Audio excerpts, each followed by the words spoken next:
pinakamalawak na newsroom sa buong Pilipinas. Ito ang Radyo Pilipinas News Update.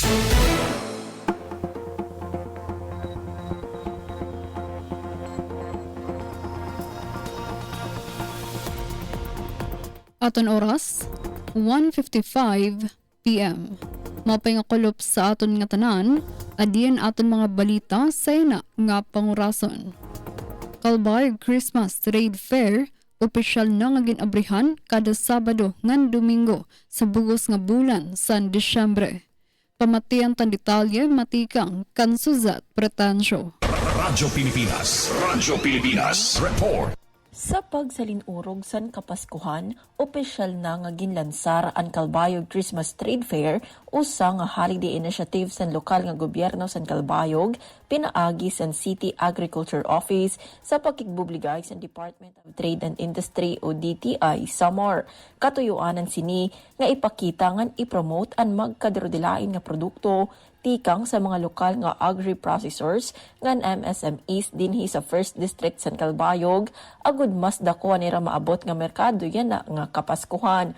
Abri ini nga Christmas Trade Fair kada Sabado ngan Domingo sa bugos nga bulan sa Disyembre. Usa ini nga maupay nga higayon para sa mga residente ngan bisita nga magpalit sa lokal, suportahan ang mga homegrown entrepreneurs ngan madiskubrehan ang mga garbo nga produkto sa Kalbayog. Para sa Bagong Pilipinas, Suzette Pretensyo, Radyo Pilipinas, Radyo Publiko, Kalbayog. Northern Samar Provincial Jail nagdumara training para sa PDL als volunteers. Pamatian tan detalye matikang Kanzifora Galban. Radyo Pilipinas Report. Ang Northern Samar Provincial Jail nagdumara sin tulo ka adlaw nga orientation ngan training workshop para sa PDL als volunteers para mapokusog ang abilidad sa PDL educators. Ang workshop naglakip sin mga sesyon mahintungod sa inclusive education, als program implementation, assessment ngan lesson planning nga naghatag sin practical nga kaaraman ngan kapasidad para mas epektibo ang pagtuto sa sulod san pasilidad. Ang buruhaton nagpakita sa panag-usa sa DepEd als ngan NSPJ samtang ginpahayag sa mga opisyal nga ang training nagbubulig sa rehabilitasyon nga nasunod sa HCO Development Agenda sa probinsyal nga gobyerno.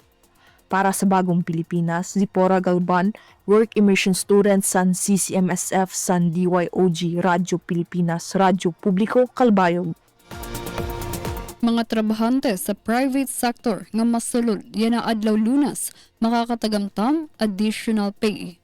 Pamatian tan detalye matikang kan Jomer Garnica. Radyo Pilipinas Report. Magkakamay-ada sin additional pay ang mga trabahante sa private sector nga masulod sa special non-working holiday o pagsalinurog sa Fest of Immaculate Conception. Base sa Advisory No. 17 sa Dole, 130% san basic wage ang matatagamtaman san usa nga trabahante sa una nga 8 ka oras nga pagtrabaho, samtang 30% naman ang kada oras kung overtime ang work schedule. Sumala sa Dole, no work no pay ang rule kundi rin magtrabaho usa nga empleyado pintas magkakameda san payment on special working holiday ang kumpanya. Para sa Bagong Pilipinas, Jomer Garnica, Work Immersion Student sa Clarencio Calagos Memorial School of Fisheries. Radyo Pilipinas, Radyo Publiko, Kalbayog. Bago nga kapilya sa Barangay Nabang Kalbayog, ginbindisyonan. Pamatian tan detalye matikang kan Jason Dasal.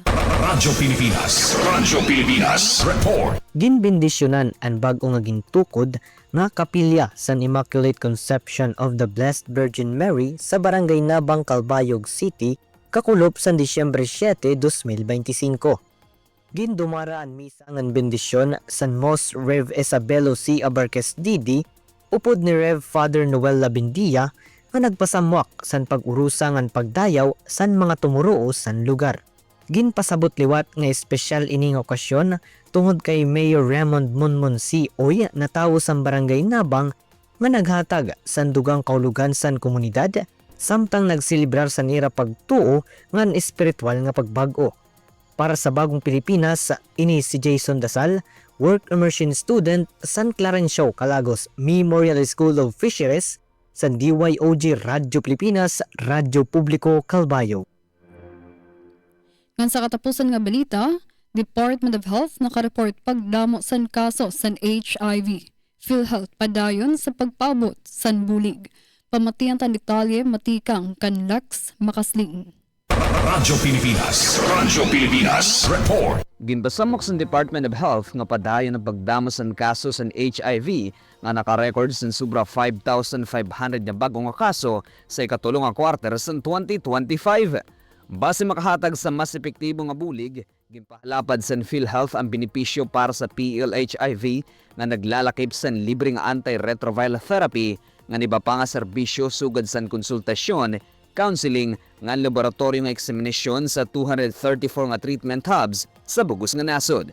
Ginpabugat ni Dr. Mercado ang importante ang sekreto sa pasyente nga ginaagat ang mga kag-anak nga suportahan ng kabataan nga mas nagiging apektado sa virus. Para sa Bagong Pilipinas, Lex Makasling, Work Immersion Student San Clarencio, Calagos Memorial School of Fisheries, Radyo Pilipinas, Radyo Publiko, Calbayog. Inang kabugusan sa aton mga balita sa ina nga pangurason. Padayon gihapon kamo nga mamati sa DYOG Radyo Pilipinas, Radyo Publiko, Calbayog para sa news updates. Masunod na ang programa, Huwan Trabaho, kaupod si Jamie Quinto. Ako si Charmaine Perito Balvas para sa Radyo Pilipinas, Radyo Publiko. Mula sa pinakamalawak na newsroom sa buong